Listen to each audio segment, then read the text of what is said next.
Well, sitting here with someone you may have heard of, Andrew Klavan. This set is way too nice for an interview with you, I guess. I think it is. I'm actually out of my league here. We stepped it up way too much. We got to dial it back a little bit. So you have a book that just came out, A Woman Underground is what it's called. I wanted to talk to you about kind of the creative process, first of all, that goes into writing books, because I'm just fascinated by that. And then some other things. But before we get into that, so what and there's the book right there. Tell us about the book, first of all. Well, this is the fourth book in the Cameron Winter series, and it's kind of the crisis book. Cameron Winter's kind of unsteady mentally, is kind of cracking up, and he finds that the woman that he loved his whole life, this kind of flame that he's kept, and he's lost track of her. He finds her. He realizes she's still around, and he starts looking for her, and as he starts looking for her, he realizes that a killer is looking for her at the same time, and he has to see if he can find her before that. It also takes place in the midst of riots and extremist politics and kind of an America, like this America, but a little bit dialed up. So it's not a political novel, but it's a novel that has a lot of politics in it. So that book's probably, what, 280 pages or so? Yeah, it's close to 300, yeah. I've written a few books. None of them were very good, but nonfiction, and I want to talk about that too, because we were talking off air a little bit about nonfiction versus fiction. I can't even wrap my head around writing a novel, like writing a story. I just can't even, I wouldn't know where to begin. And you've written, how many novels have you written? Over 30, yeah. Yeah. So, I don't even know how to ask the question exactly, but how do you organize your mind to sit down and start writing that book? Like, what's the actual process that ends with that book sitting there? Well, you start out a lot of times with a what if. What if this happened? What if, the only woman you ever loved came back in your life but was in trouble? What if you walked in to look at your baby and make sure she was okay and she was gone? What if some wild thing just pops into your head? And you kind of let it just sit, sometimes for years, and until it finds the perfect person to be in the story, which is one of the interesting things about writing a series, is you have to have stories that actually resonate with the character, because you don't care if a guy solves a mystery. You only care if what happens to people internally. So for me, everything has to work as a character thing. So even if I have a fight scene or a chase scene or something, it has to be important to the guy internally, because it's a book, it's not a movie. It's like you can't just watch something and think that's exciting. So as it unfolds, you think, what would happen if this? You usually come up with some kind of ending, and then you start to build the steps that go on. And it's always about the character and the story. For me, it's always like, it's always, why is this hard for this guy to do? Not just why is it hard to do, but why does it challenge this guy? And so Winter is a very psychologically oriented character. He's kind of trying to fix he used to be a government assassin, essentially, and now he's come back to the country, and the country is kind of falling apart. It's corrupt. He starts to wonder, what was I doing? What was I fighting for? And it makes him unravel, So you have to really be dealing with the guy from the inside out. And that's the way it gets built over time. Do you outline it ahead of time? I do, yeah. A lot of people do. A lot of people like just sit down and write, but I know everything I'm going to say before I say it. How long does it take you to write that? This one, it takes about a year from start to finish. Including editing and all that? Yeah. Including various drafts, yeah. Yeah. And you've also written, of course, screenplays. Yep. Takes 6 weeks, and you get paid better. Yeah, I was going to. So I assume it's a quicker process, because there's a lot less writing that goes into it, but is even like the way you think about it, is that different too? Are you also starting with a what if and building it out, or is it a different? You do start with that, but first of all, the characters, the first film I ever did was called Shock to the System. It was based on a novel by Simon Brett. And I was a novelist, so I wrote it like a novel. I did long character sketches and what was he going to be like and all that. They hired Michael Caine to be in it, and I saw the first day of rushes, the first rough cut of it. And I thought, what was I doing? Michael Caine creates the character. It's going to be Michael Caine. It's going to be whatever he says it's going to be. So it's much, much easier. It's kind of like building the frame to something, and the director and the actors all put it together. And seriously, if it takes you 6 weeks to write a screenplay, it's probably because you were busy doing something else. It's very few words. It is kind of, every word that appears on screen has to be great. So every line of dialogue has to be great, but the descriptions only have to convince people in Hollywood to buy it. They don't have to be that good, So it's much easier. What drew you into novels, to writing novels to begin with? I just loved them as a kid. I just loved them. And like, they formed a lot of my role models, like, you know, for what a guy was like, should be like. Like I started reading tough guy detective stories and Raymond Chandler, Philip Marlowe stories, The Maltese Falcon by Dashiell Hammett. And those were the kind of guys who kind of spoke to me, because I was kind of living in this suburb, this leafy suburb and everything like this. And I thought, no, these are the guys who like never bend. They never bend. And like Raymond Chandler had this great essay about his character. He invented the phrase mean streets. And he said, down these mean streets, a man must go who is not himself mean. And I must have been 15 when I read that. And I thought, bingo, that's what I want to be like. And so I just started creating stories about those kind of characters. I'm not like that, but I create stories about those characters. What do you think it takes to be a good writer? What does it require? The first thing is, some people have talent and some people don't. Yeah, you can just see it the minute you start reading, you know? And like, I always had a gift for it. I always had an ability to do it. And then I did stuff. If you don't have the talent, you think it's just, there are some people you just don't have it and that's it? There's some people who have no talent except that they know how to build crappy stories that people will buy, and they make a lot of money. And that's all good, but I can't get past page 3, because the minute I start reading, I think this is garbage, you know? I won't name them, but there are a lot of them on the bestsellers list, you know? Why won't you name them? Name one. No, I can't. Okay. I can't even name one. But they know who they are. Well, I don't want to go off on a different tangent, but I think about this a lot too, about talent. Do you think, because this applies in many fields, especially any creative field, and I think I generally believe that it's like you either have it or you don't. Yep. And if you don't have it, you never will. Is it possible you don't have it and then to somehow gain it? No, you know, it's fun. I have this magic touch because I grew up, my father was a famous DJ, and I grew up in radio, and I have a magic ability to hear broadcasting talent.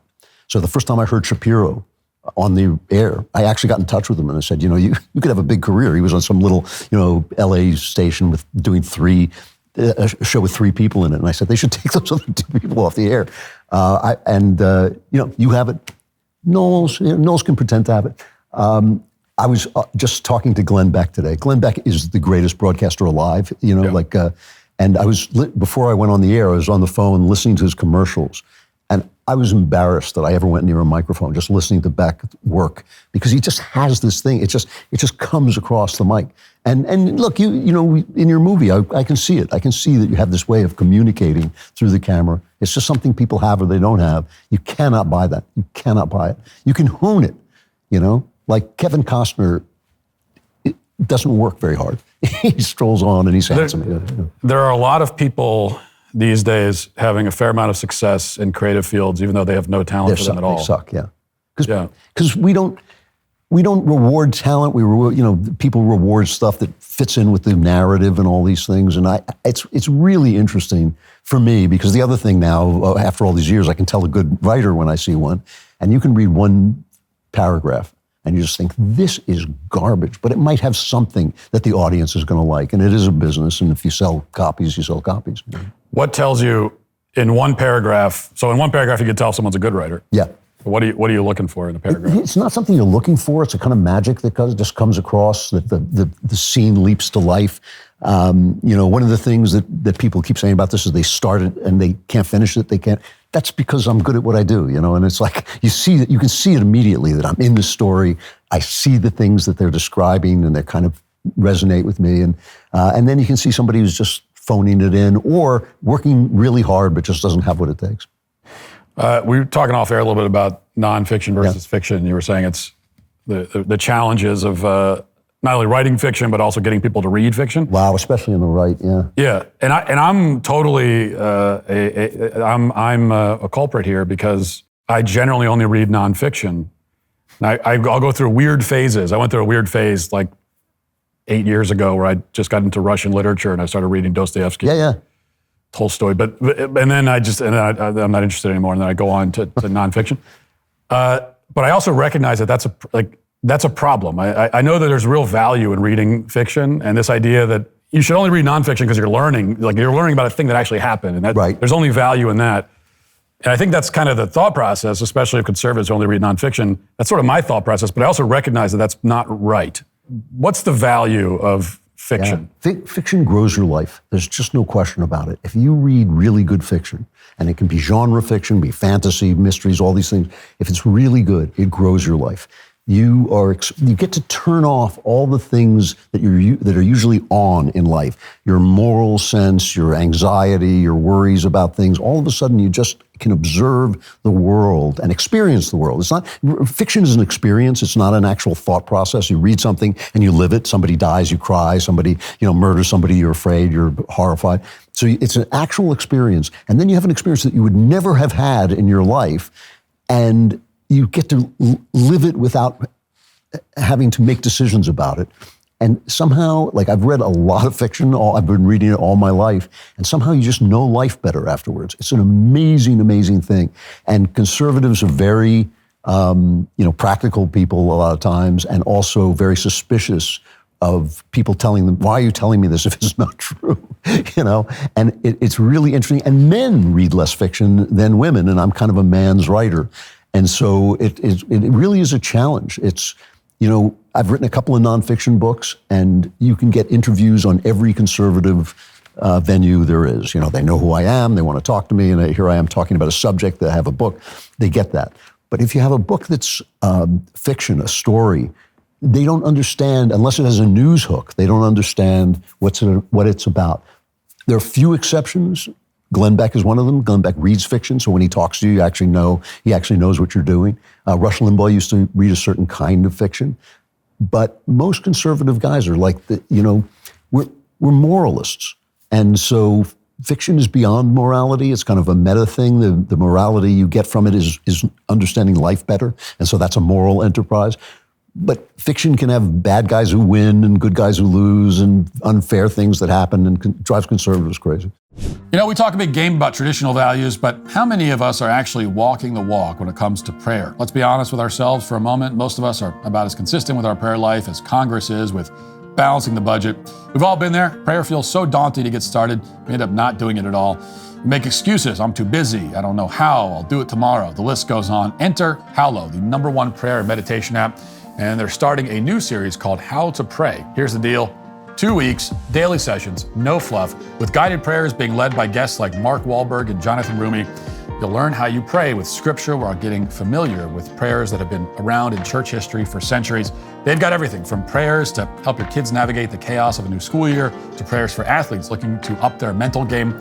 Look, whether you're a prayer novice or a seasoned pro, Hallow's got something for you. Who knows? You might even become a slightly less annoying person to be around.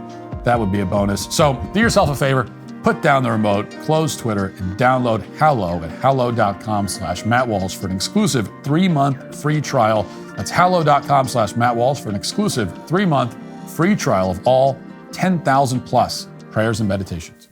What do you say to the argument that the novel has been replaced these days by shows and films, and that's sort of our version of the novel? Yeah, I think. Does it have the same value?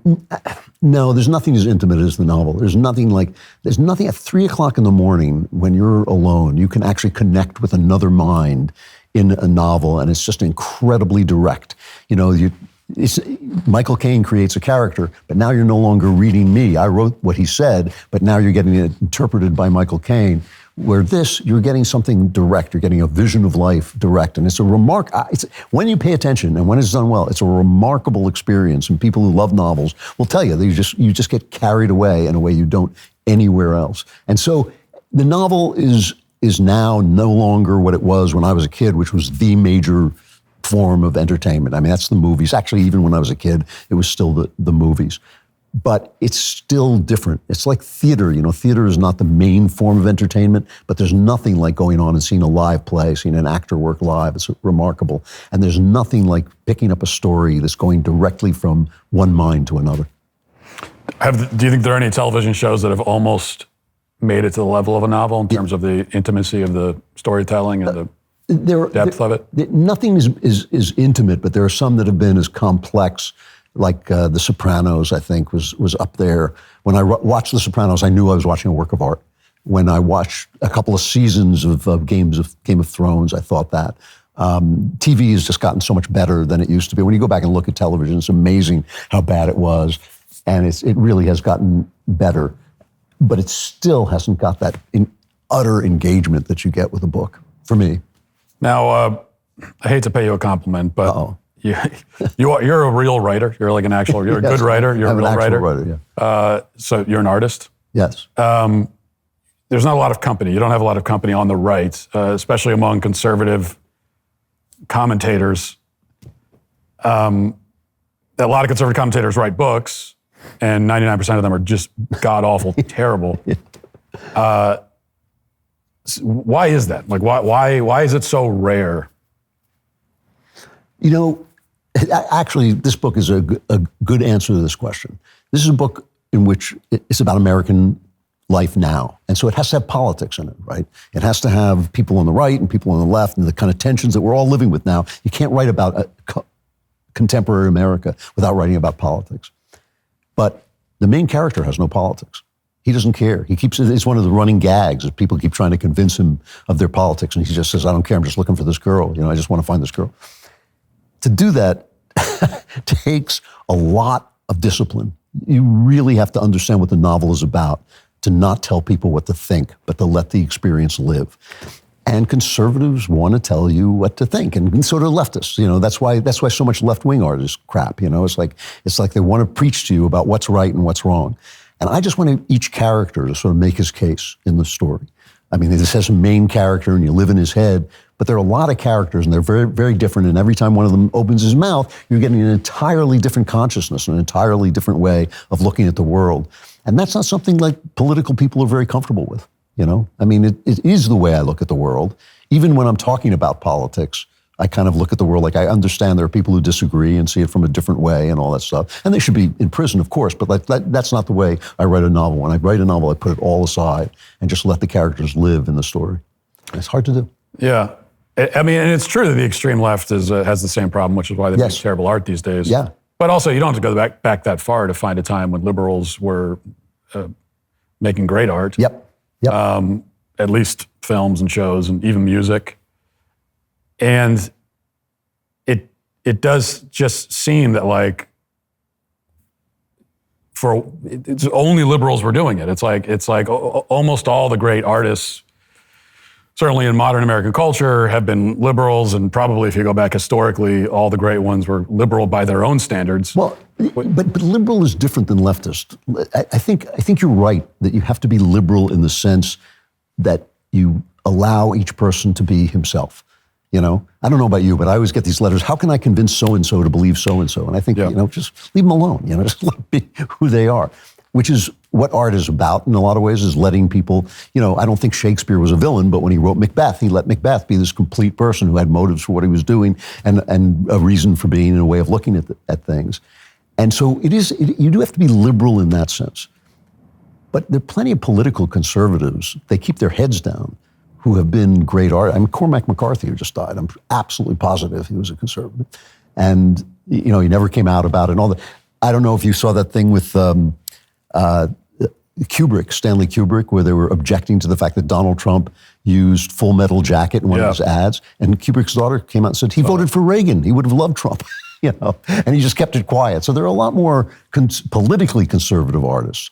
But you can't be conservative in the sense that you believe there's only one way to live, or that anybody who disagrees. I mean, for instance, I'm an ardent anti-feminist, but this book has a feminist in it who's an absolutely lovely person, and who the hero, who's a very patriarchal guy, he loves her. He thinks she's a wonderful person, even though he can't stand anything she writes or says.